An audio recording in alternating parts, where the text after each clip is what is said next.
KUNLÉ ADEYEMI, founder of UNCC Architecture, Design and Urbanism Practice, is an innovator beginning his production procedure in thorough research. His investigations are guided by a set of forces found within every developmental project. These are what he calls decimer factors.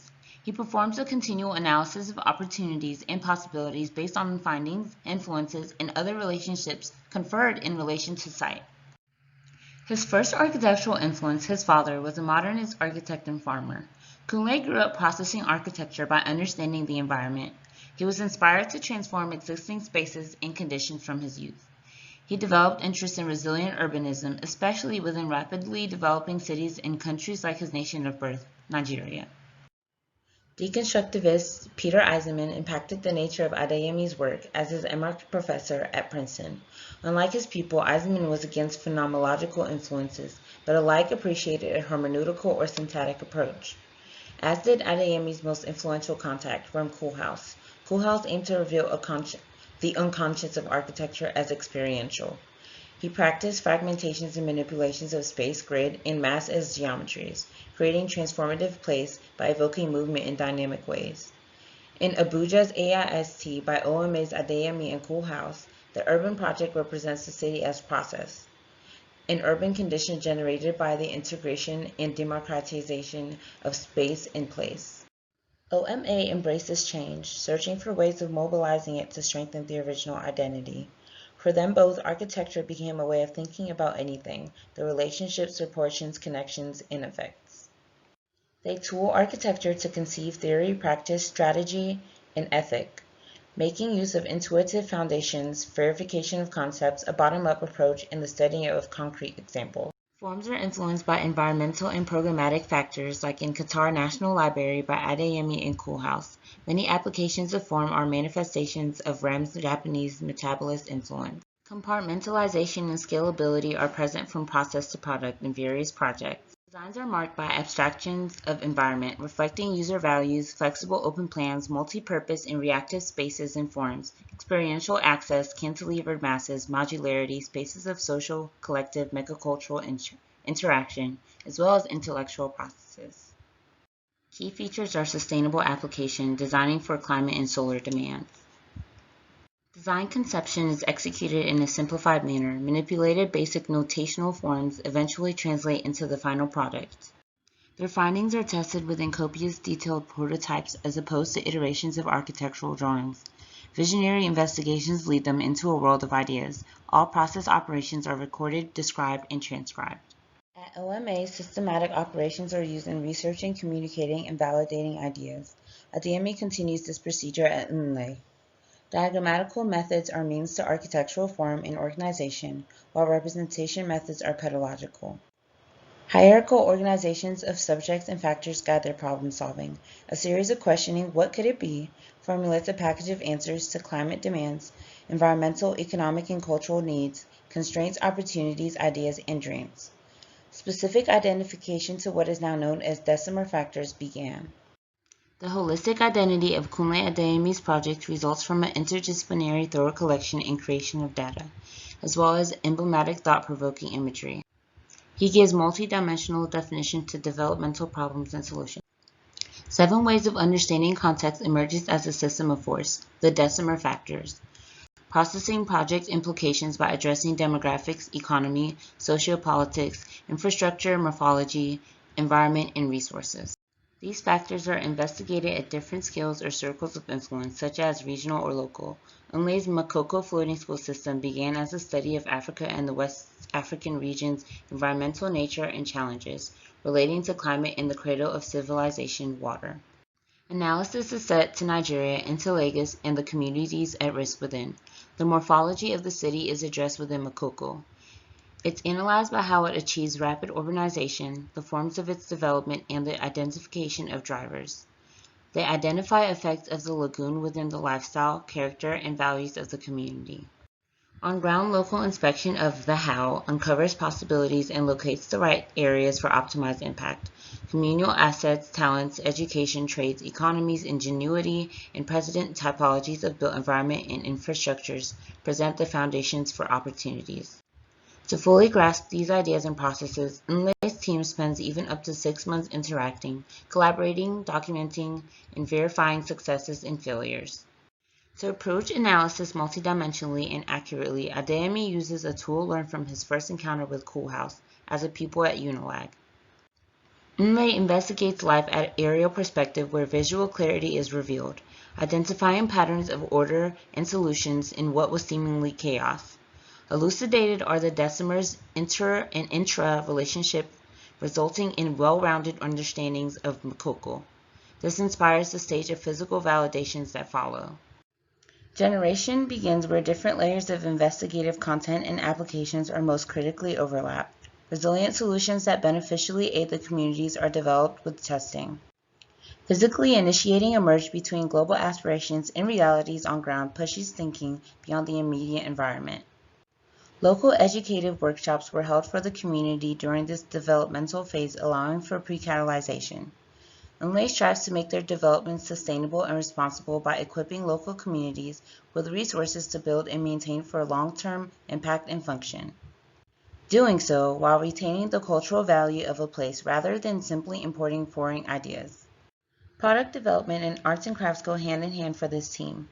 Prototyping is an important skill for articulating form, space, and material, regardless of technologies and aesthetics. Designs are scalable prefab assembly parts that undergo a varying series of operations and alignments quickly during experimentation. Innovative creation thrives as generation of new useful materials and parts.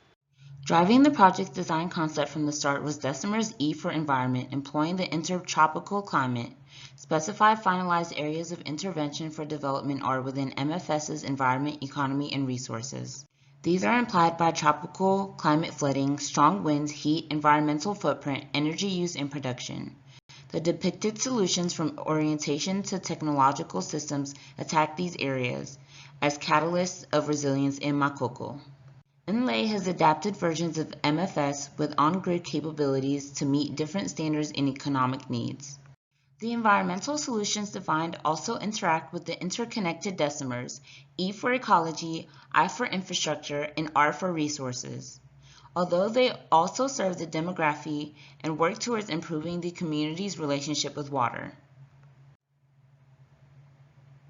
Additional areas intervened on are many of which address environmental developments as life cycles. Decimers R for resources looks to global production versus consumption or reuse.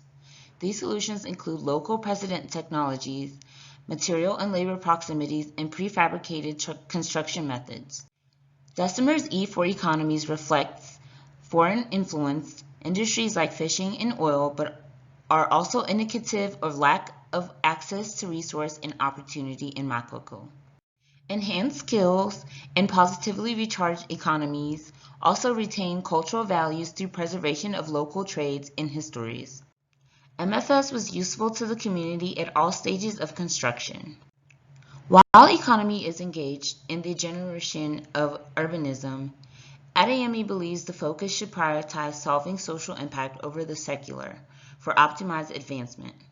UNLE created a system and a structure which empowers the community it serves. The Makoko Floating School provides access to functional services to residents. The finalized specified areas of intervention within MFS's demographic and socio-political development is directed by program meeting interior and exterior user needs. The demographics of this development are tied to population, rapid and exponential growth, slum prevalence, and proportion. The interior's multi-purpose program meets community essentials impacting major advancements of morphology.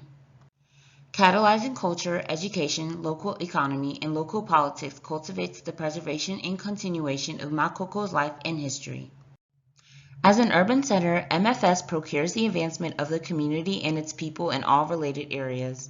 UNLE's process utilizes the interdependency of the decimer factors of development. Because of this, a holistic nature infuses applied propositions. Scale can be applied to this in many of UNLE's projects within urban contexts. As a water city with global interactions, the design is the prototype of a successful morphology.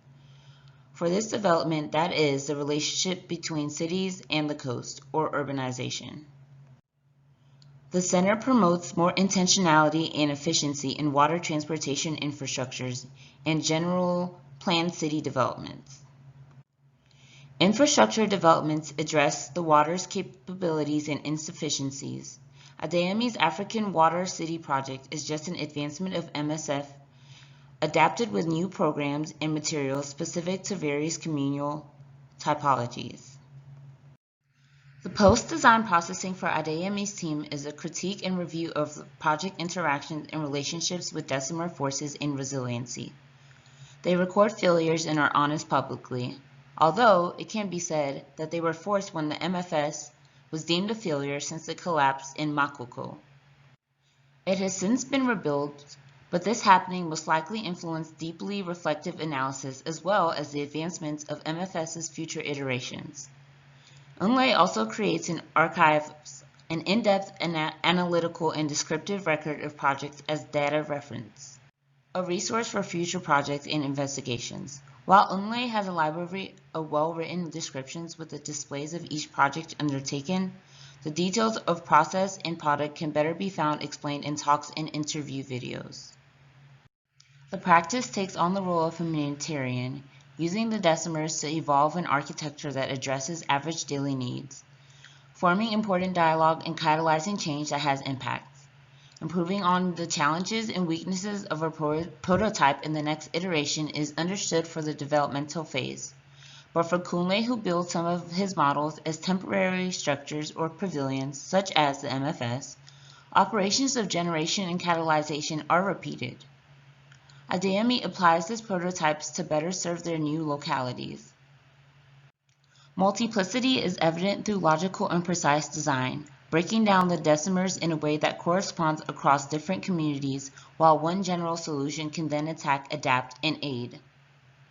ADEYEMI is now on his fourth iteration of the community project.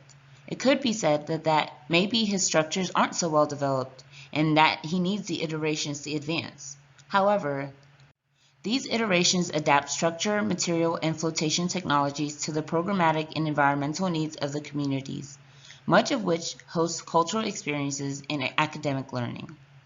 Each time, ADEYEMI strives to improve the overall system of structure, continuously blurring the line between temporality and permanence. ADEYEMI seems to believe architecture can save the world.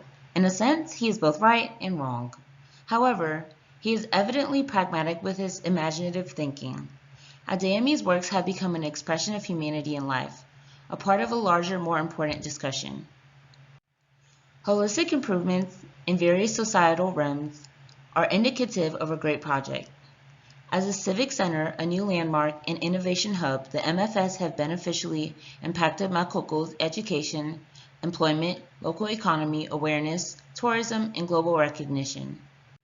Causes are addressed with attention, impact, global, political push, and policy, corresponding with design.